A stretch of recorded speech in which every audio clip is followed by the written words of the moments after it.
memulai pelajaran, mari kita baca basmalah terlebih dahulu. Bismillahirrahmanirrahim. Nah, kemarin kalian belajar tentang materi apa? Terakhir kemarin materi apa? Udah lewat cerita. Pada pertemuan hari ini kita akan belajar apa ya? Kalian tahu tidak hari ini kita belajar materi apa? Pernapasan. Nah, dengan pembelajaran pada hari ini kita akan mengidentifikasi organ pernapasan manusia dan fungsinya. Sebelum kita memulai pelajaran, kita ice breaking terlebih dahulu.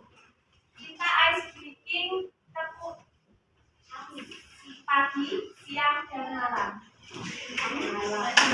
Contohkan terlebih dahulu. Kalau tepuk pagi itu 1 kali, tepuk siang itu 2 kali, kalau tepuk malam itu tidur.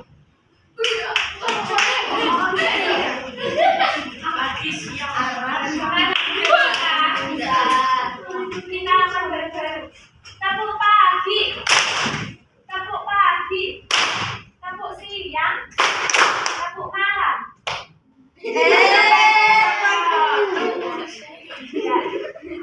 Salah sekali lagi ya. Tepuk pagi, tepuk malam.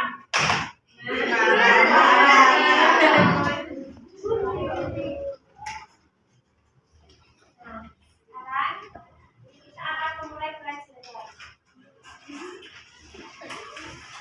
Silakan buka bukunya halaman 90.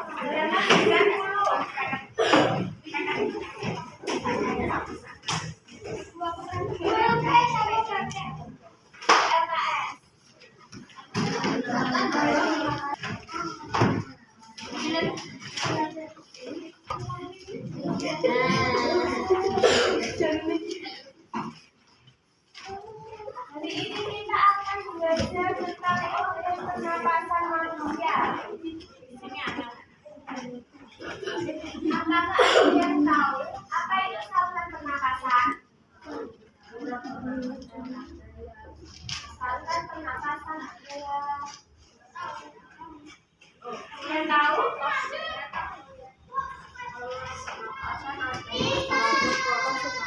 Saluran pernapasan adalah bagian tubuh manusia yang berfungsi sebagai tempat lintasan dari pertukaran oksigen dan karbon dioksida. Ini gambar saluran pernapasan. Di sini ada organ-organ saluran pernapasan. Ada yang tahu yang air itu apa? Yang B, maring. Yang C, laring. Yang D, rongga. Yang E, bronkus. Yang F, Bronchilus. Di sini di setiap organ mempunyai fungsi masing-masing. Apa fungsi dari hidung? Fungsi dari faring?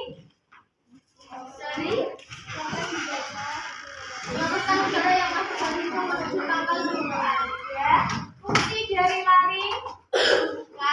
Sebagai tempat penggalan budaya selaput atau pita suara. Fungsi dari trakea?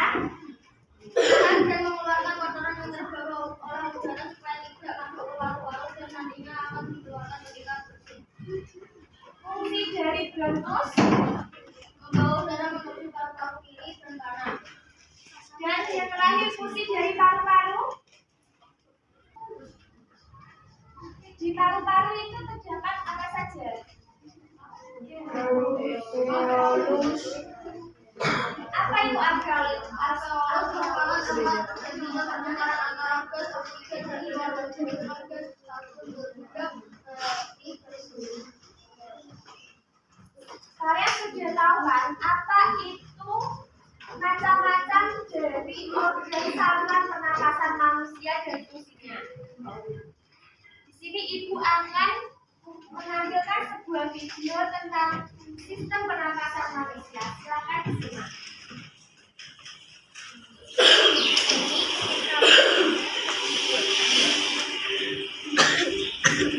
Manusia, hewan maupun tumbuhan, sebagai makhluk hidup, kita perlu oksigen untuk hidup. Waktu bernafas, kita mempunyai organ-organ yang bekerja sama dan membentuk sistem organ yang bekerja mengatur oksigen yang ada di lingkungan hidup sampai pada setiap sel yang kita butuhkan. Oksigen ini tidak tersedia di dalam tubuh makhluk hidup. Kita mendapatkan oksigen dari lingkungan sekitar kita. Bernafas artinya kegiatan menghirup atau memasukkan oksigen dari lingkungan hidup dan mengeluarkan karbon dioksida dan uap air melalui alat pernafasan kita. Alat pernafasan kita terdiri atas hidung, pangkal tenggorok atau laring, batang tenggorok atau trakea, cabang batang tenggorok atau bronkus, dan paru-paru. Iya, Piko. Cara mendapatkan jalan keluar dan masuk ke dalam tubuh kita. Tidak dapat keluar masuk melalui mulut loh. Namun, jika kita bernafas menggunakan hidung, lebih baik bisa karena terdapat lendir dan rambut-rambut halus.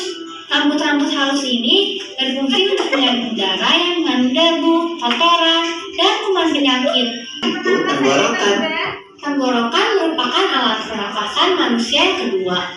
Pada tenggorokan terdapat laring atau pangkal tenggorok dan batang tenggorok atau trakea. Kemudian, pangkal tenggorok yang disebut juga laring menghubungkan hidung dengan batang tenggorok atau yang biasa disebut trakea.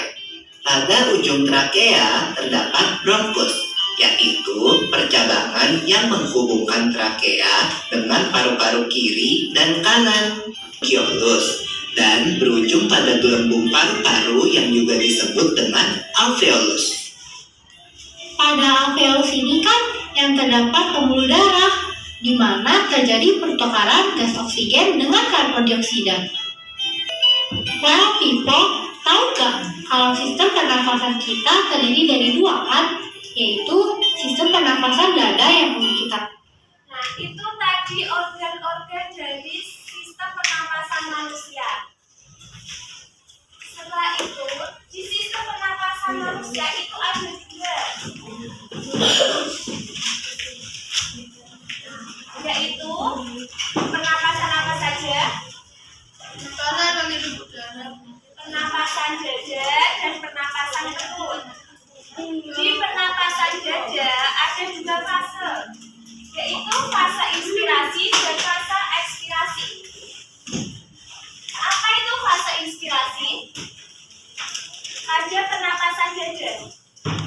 Saat terjadi inspirasi udara akan obat akan mulai duduk Ibu saya berkata, dada terang.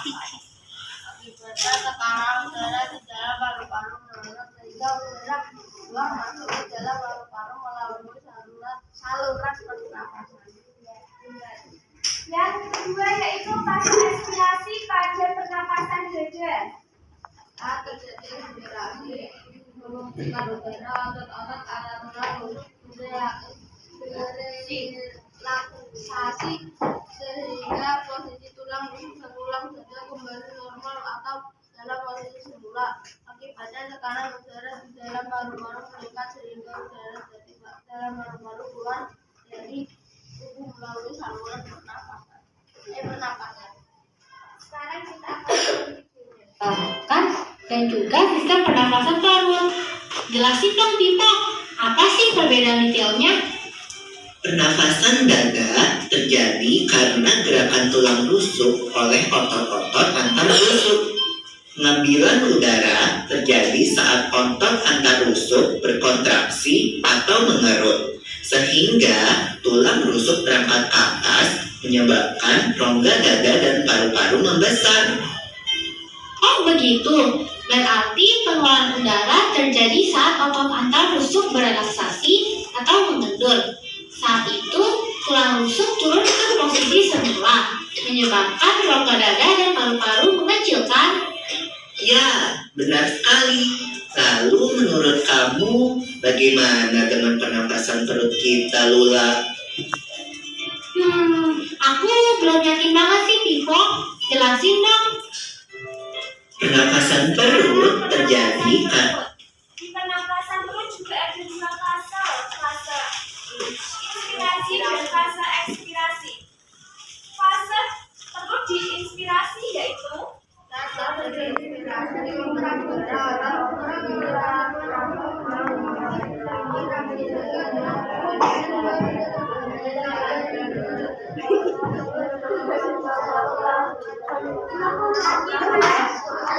akibat dari pernapasan perut di fase inspirasi yaitu tekanan udara di dalam paru-paru menurun hingga udara luar masuk ke dalam paru-paru melalui saluran pernapasan.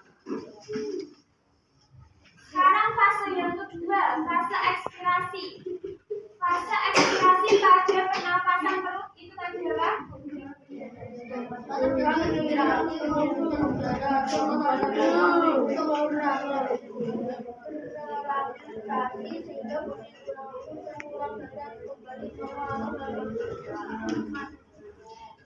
akibatnya tekanan udara di dalam paru-paru meningkat sehingga udara dari dalam paru-paru keluar dari tubuh melalui saluran pernapasan. Ya, pintar sekali. Nah, kita akan menggerakkan otot diafragma, yaitu sekat yang membatasi antara rongga dada dan rongga perut. Pengambilan udara terjadi saat otot diafragma berkontraksi. Posisi diafragma mendatar menyebabkan rongga dada dan paru-paru membesar. Berarti pengeluaran udara terjadi saat otot diafragma berelaksasi. Posisi diafragma melengkung ke atas, lalu menyebabkan rongga dada dan paru-paru mengecil. Ya, itulah. Nah, itu tadi organ pernafasan pada manusia dan ada dua pernapasan, yaitu pernapasan dada dan pernapasan perut. Nah, di sini Ibu mempunyai media dengan saluran pernapasan. Di sini ada nama-nama organ pernapasan. Nanti tugas kalian cari apa itu fungsinya dan maju ke depan. Ayo, siapa yang mau maju fungsi dari hidung? Boleh angkat tangan, silakan. Namanya siapa? Nara. Sekarang cari fungsi dari hidung yang mana?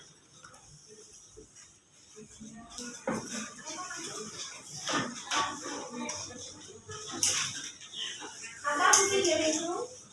Tempat keluar masuknya udara. Silakan ditempel di sini.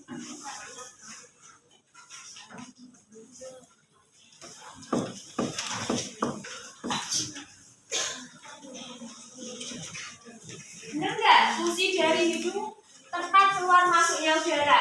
Nah, beri tepuk tangan buat Nara.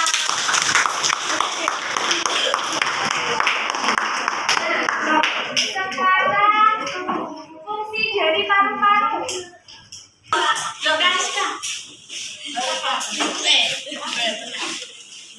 Namanya siapa? Silakan cari apa fungsi dari paru-paru.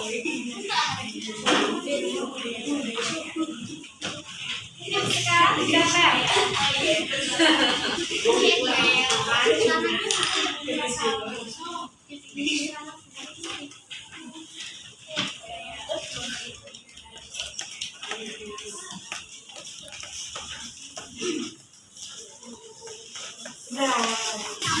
Benar nggak fungsi dari paru-paru itu sebagai tempat pertukaran oksigen dan karbon dioksida?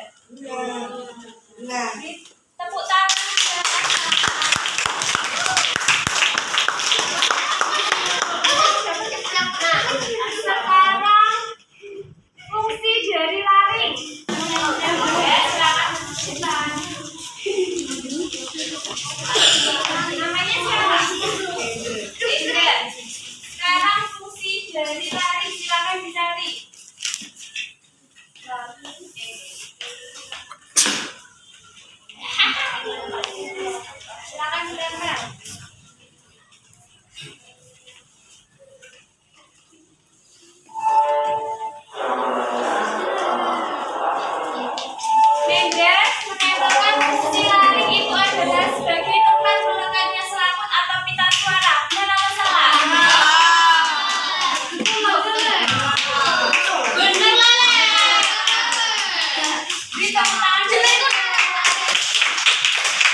ditempel.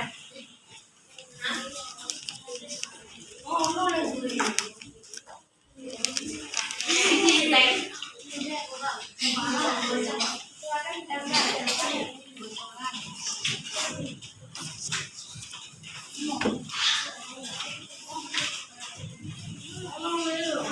Nah, di sini Faisal menempelkan fungsi dari bronkus adalah tempat membawa udara masuk menuju paru-paru kiri dan paru-paru kanan. Kenapa salah?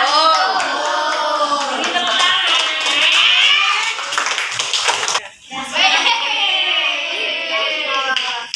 Fungsi dari faring. Ya, sudah pakai dulu. Yang mana?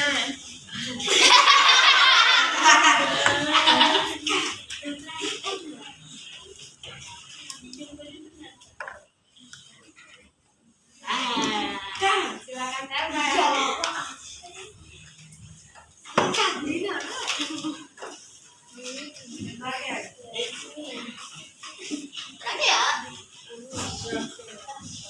Apa fungsi dari trakea? Silakan dibaca. Silakan dibaca.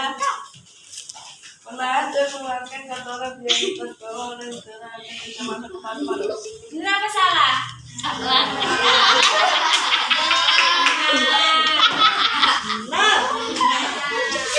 Sekarang fungsi dari faring. Apa itu fungsi dari faring? Ya, silakan dibaca. Oke, resi tidak ikut masuk dulu.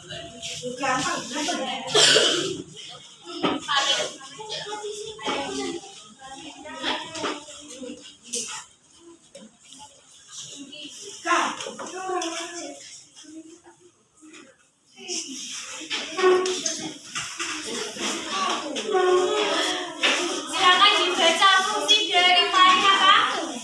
Meluruskan udara yang masuk dari hidung menuju paru. Silakan duduk. Nah, ini adalah fungsi dari saluran pernapasan. Tadi hidung apa?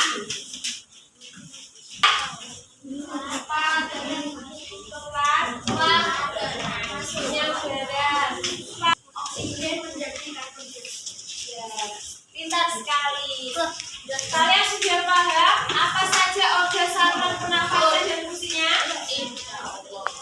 Sudah paham apa belum? Nah, sekarang kita tugas kelompok. Kelompoknya pilih sendiri. Satu kelompok berisikan 5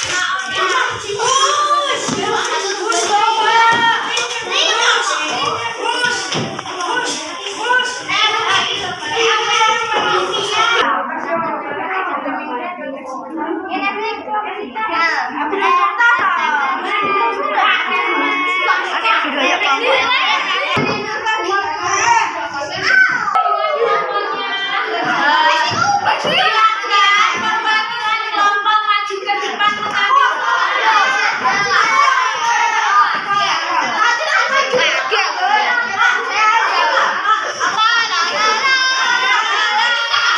Ibu beri waktu 1 menit.